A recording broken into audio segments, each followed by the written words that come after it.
बच्चों नमस्कार। बच्चों आज हम गणित में पढ़ेंगे सममिति। क्या पढ़ेंगे बच्चों? सममिति।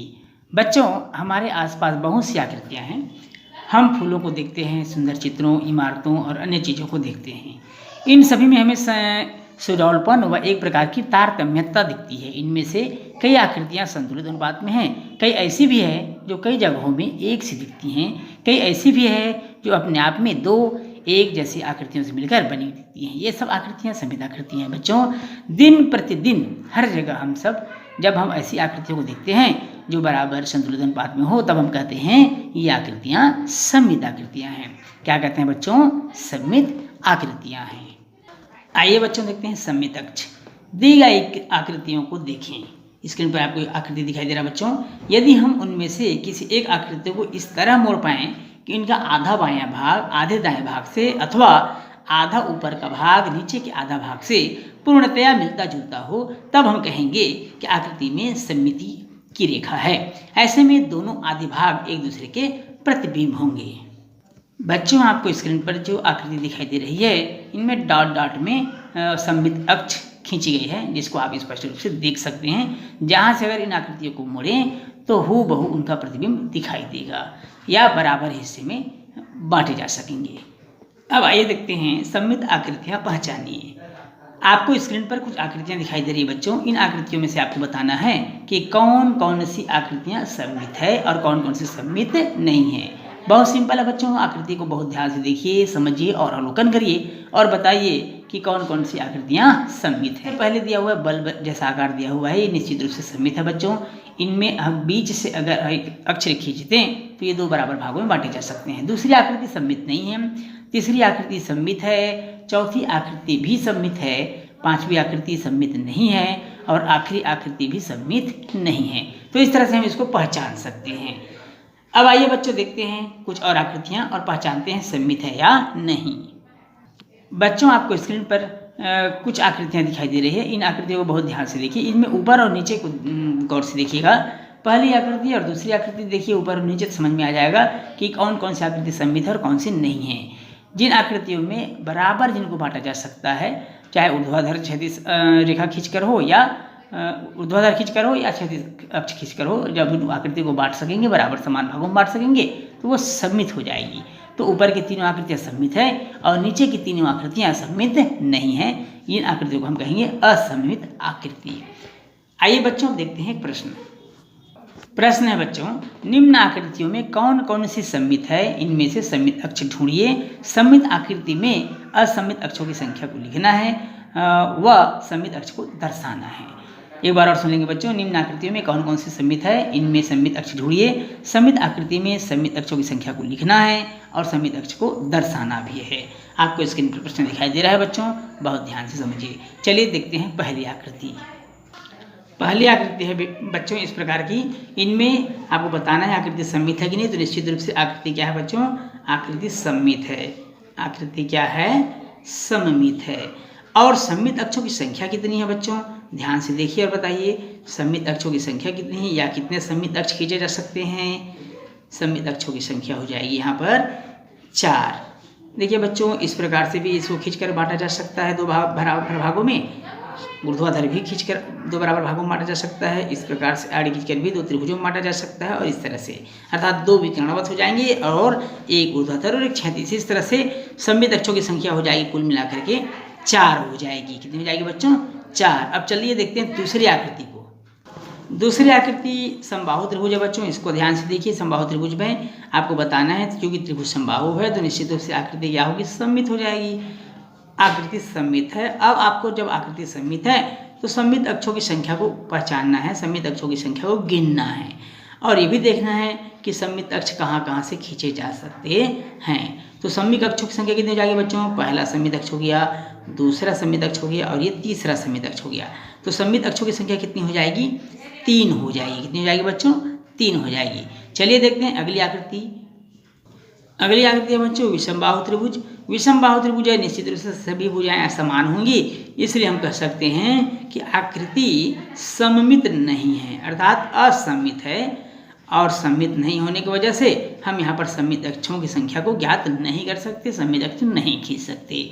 आइए बच्चों देखते हैं अगली आकृति। अगली आकृति है बच्चों समपंचभुज। क्या है? समपंचभुज। तो यह आकृति कैसी है आपको बताना है, सममित है कि नहीं है। तो चित्र को ध्यान से देखिए और बताइए बच्चों, आकृति सममित है कि नहीं? सममित है। आकृति क्या है? सममित है। अब यहाँ पर सममित अक्षों की संख्या कितनी है जो खींचे जा सकते हैं? तो सममित अक्षों की संख्या यहाँ पर हो जाएगी बच्चों 1। सममित अक्षों की संख्या कितनी हो जाएगी यहाँ पर? 1 हो जाएगी, क्योंकि एक ही सममित अक्ष यहाँ पर खींचे जा सकते हैं। तो ये हो गया सममित अक्षों की संख्या, और ये इस तरह से खींचे जा सकते हैं बच्चों। चलिए देखते हैं अगली आकृति को। अगली आकृति है बच्चों आयत। अगली आकृति क्या है? आयत है। अब आयत में देखिए जैसे वर्ग में हमने खींचा था वैसे ही सेम इसमें भी होगी। आकृति तो सममित हो जाएगी, आप सब देख ही रहे हैं बच्चों। आकृति कैसी है? आकृति सममित है। अब यहाँ पर हमको सममित अक्षों की संख्या को गिनना है, जो कितने होंगे बच्चों बताइए, ध्यान से देखिए और बताइए सममित अक्षों की संख्या कितनी होनी चाहिए या कितनी आपको दिखाई दे रही है। पहला सममित अक्ष, दूसरा सममित अक्ष, तीसरा सममित अक्ष और ये चौथा सममित अक्ष। तो कुल सममित अक्षों की संख्या यहाँ पर कितनी होगी? 4 होगी। चलिए बच्चों देखते हैं अगली आकृति। अगली आकृति है बच्चों समांतर चतुर्भुज। कैसी आकृति है? समांतर चतुर्भुज। अब समांतर चतुर्भुज में बच्चों आप देख पा रहे हैं आकृति सममित है कि नहीं? ध्यान से देखिए बच्चों, आकृति कैसी है? आकृति सममित है। अब जब आकृति सममित है तो सममित अक्षों की संख्या भी हम ज्ञात कर सकते हैं। तो सममित अक्षों की संख्या कितनी हो जाएगी बच्चों? सममित अक्षों की संख्या हो जाएगी, ध्यान से देखिए, जिस प्रकार आयत में होता था ये इस तरह से हम इसको बांट सकते हैं। पहला सममित अक्ष, दूसरा सममित अक्ष, तीसरा और ये चौथा, 4 सममित अक्ष के रूप में इसको बांट सकते हैं। वैसे अगर सही मायने में एक ऊपर एक अगर पलट के रखा जाए तो यहाँ पर एक ही सममित अक्ष होगा, परंतु इसको अगर काट कर बांटा जाए तो 4 महत्वपूर्ण सममित अक्ष खींचे जा सकेंगे। चलिए बच्चों देखते हैं अगली आकृति को। अगली आकृति है बच्चों समचतुर्भुज। समचतुर्भुज आकृति कैसी दिख रही है आपको? आकृति सममित है, ये तो निश्चित रूप से देख पा रहे हैं, आपको आकृति दिखाई दे रहा है बच्चों, आकृति सममित है। अब सममित है तो कितनी अक्ष है? तो सममित अक्षों की संख्या आपको बताना है। तो सममित अक्षों की संख्या हो जाएगी बच्चों, ध्यान से देखिए, जैसे ऊपर की आकृति में आपको दिखाई दे रही है, सममित अक्षों की संख्या यहाँ भी उतनी ही होगी, अर्थात कितनी होगी बच्चों? ध्यान से देखिए, 4 होगी। कितनी होगी? सममित अक्षों की संख्या 4। चलिए बच्चों देखते हैं अगली आकृति। अगली आकृति है बच्चों सममित है, और ये आकृति है समषटभुज। आकृति सममित है, ये तो आप देख पा रहे हैं। आकृति क्या है? सममित है। और सममित अक्षों की संख्या कितनी होगी यहाँ पर आपको खींचना है। सममित अक्षों की संख्या कितनी हो जाएगी आपको बताना है बच्चों।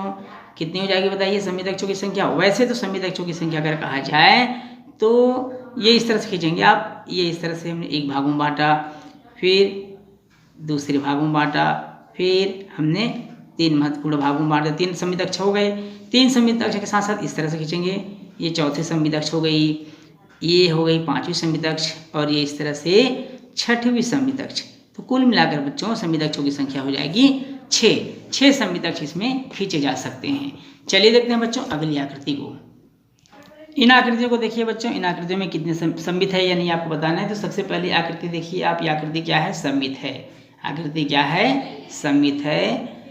यह भी सममित है बच्चों, यह आकृति भी सममित है, दीर्घवृत्ति भी सममित है। अक्षों की संख्या यहाँ पर हो जाएगी बच्चों 1, इसमें सममित अक्षों की संख्या 1 हो जाएगी, और यहाँ पर हो जाएगी सममित अक्षों की संख्या 2। कितनी हो जाएगी बच्चों? सममित अक्षों की संख्या वहाँ पर 2 हो जाएगी।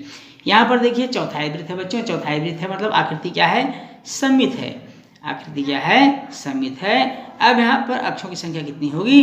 तो अक्षों की संख्या हो जाएगी 1। सममित अक्षों की संख्या कितनी हो जाएगी बच्चों? 1 हो जाएगी। ये वृत्त है और वृत्त तो सममित ही है, लेकिन अक्षों की संख्या यहाँ पर कितनी होगी बच्चों? बहुत सारे अक्ष खींचे जा सकते हैं, अर्थात ये कह सकते हैं असंख्य। सममित तो है पर अक्षों की संख्या हो जाएगी असंख्य।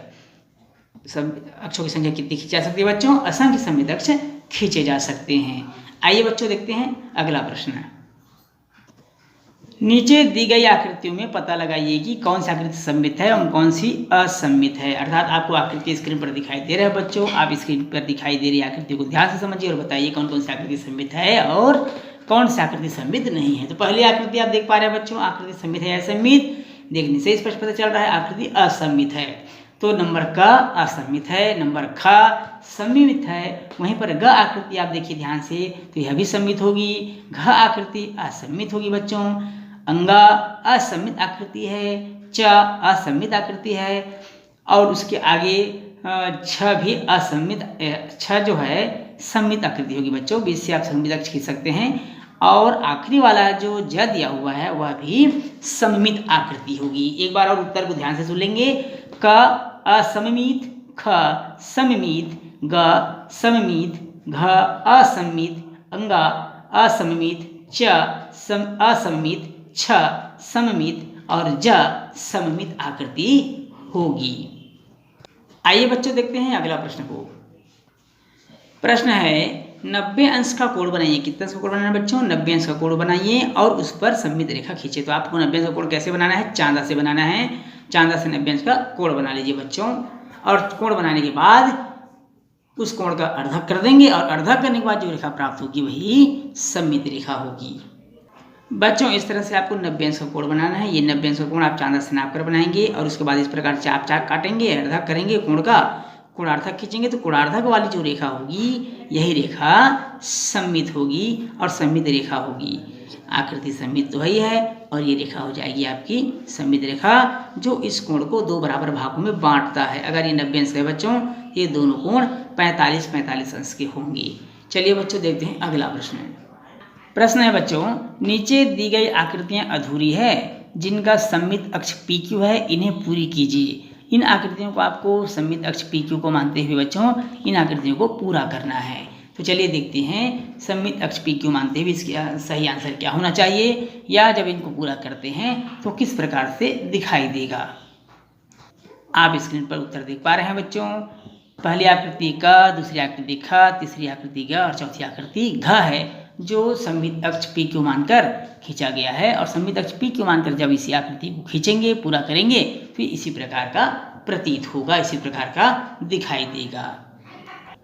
बच्चों अगला प्रश्न है, उचित संबंध जोड़िए। उचित संबंध जोड़ना है आपको। एक तरफ दिया हुआ है शंकु, गोला, बेलन, घन और घनाभ, जबकि दूसरी तरफ आकृतियां दी गई हैं। इन आकृतियों को आपको पहचानना है, कौन सी आकृति शंकु है, कौन सी आकृति गोला है, कौन सी आकृति बेलन है, कौन सा घन है और कौन सा घनाभ है। और आपको दोनों पक्षों में A और B में आपको मिलान करना है। मिलान करने के बाद बताना है कि इसका सही उत्तर क्या होगा। तो आप स्क्रीन पर देख पा रहे हैं बच्चों, इनका सही उत्तर है, एक रेखा से प्रदर्शित किया गया है जिसको आप देखकर समझ सकते हैं इसका सही आंसर क्या हो रहा है या क्या होगा। तो चलिए बच्चों देखते हैं कि इसका सही आंसर क्या है। और शंकु आकृति नंबर 2, गोला आकृति नंबर 4, बेलन आकृति नंबर 5, घन आकृति नंबर 1 और घनाभ होगा आकृति नंबर 3। तो ये उसके सही उत्तर थे। बच्चों अगला प्रश्न है, निम्न वस्तुएं किस आकार की है। अब किस आकार की है बच्चों आपको बताना है। पहला वस्तु है चाक का डिब्बा, दूसरा है टेनिस बॉल, तीसरा पाइप, चौथा जोकर की टोपी और 5वां है पासा। आपको बताना है कि ये किस आकार की है। तो देखिए पहला जो दिया हुआ चाक का डिब्बा ये निश्चित रूप से घनाभ के आकार का होगा। टेनिस बॉल कैसा होगा बच्चों? गोलाकार होगा, गोल होगा। पाइप, बेलन, जोकर की टोपी शंकु आकार की होगी, शंकु आकार होगी। और वो इसी प्रकार पासा जो होगा बच्चों घन के आकार का होगा। बच्चों इस प्रश्न के साथ ही हमारा यह अध्याय सममित समाप्त होता है। फिर मिलेंगे बच्चों आपसे नए अध्याय में। इससे पहले वीडियो अच्छा लगे तो वीडियो को लाइक और शेयर जरूर करिएगा। चैनल में यदि आपने चैनल को सब्सक्राइब करना बिल्कुल नहीं भूलिएगा। तो बच्चों फिर मिलेंगे एक नए अध्याय के साथ, तब तक के लिए नमस्कार।